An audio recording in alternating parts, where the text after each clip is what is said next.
part of the run defense thing last week was just kind of a scheme thing. You guys committed a lot on the pass and Question?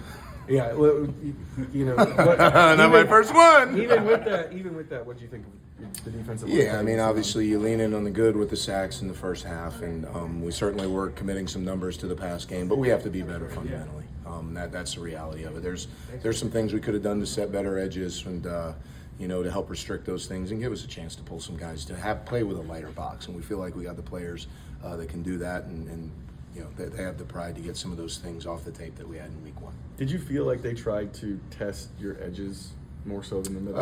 There's certainly a lot more perimeter runs, but a lot of those perimeter runs, creating horizontal space and cutting back inside. And Green Bay is really good at that, so there's some things that we got to get cleaned up quickly. What do you think Laiatu's the first performances in the NFL? Did some good things. It felt like a first performance in some ways, and just it's a lot happening fast for him. But he did some really good things out of our package where we move him around on third down. I thought he executed well.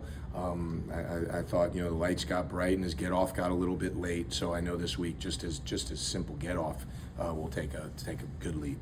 Kwity looked like he had a pretty impactful day, just winning his rushes, but he got doubled quite a bit. Just what did you see out of him? I love the fact that he now is working moves and power. I think he was leaning in on power a little bit last year. He was still working moves, but the timing of it is so much better this year. He's becoming more of a three-way rusher. So I saw some of that progress through the course of the game.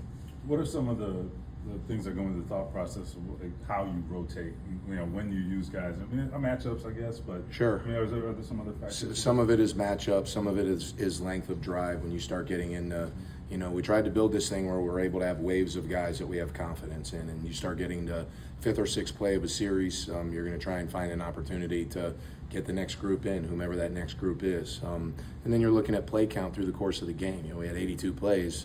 So some of our rep counts got up there, but on average, you're talking a 65-play game.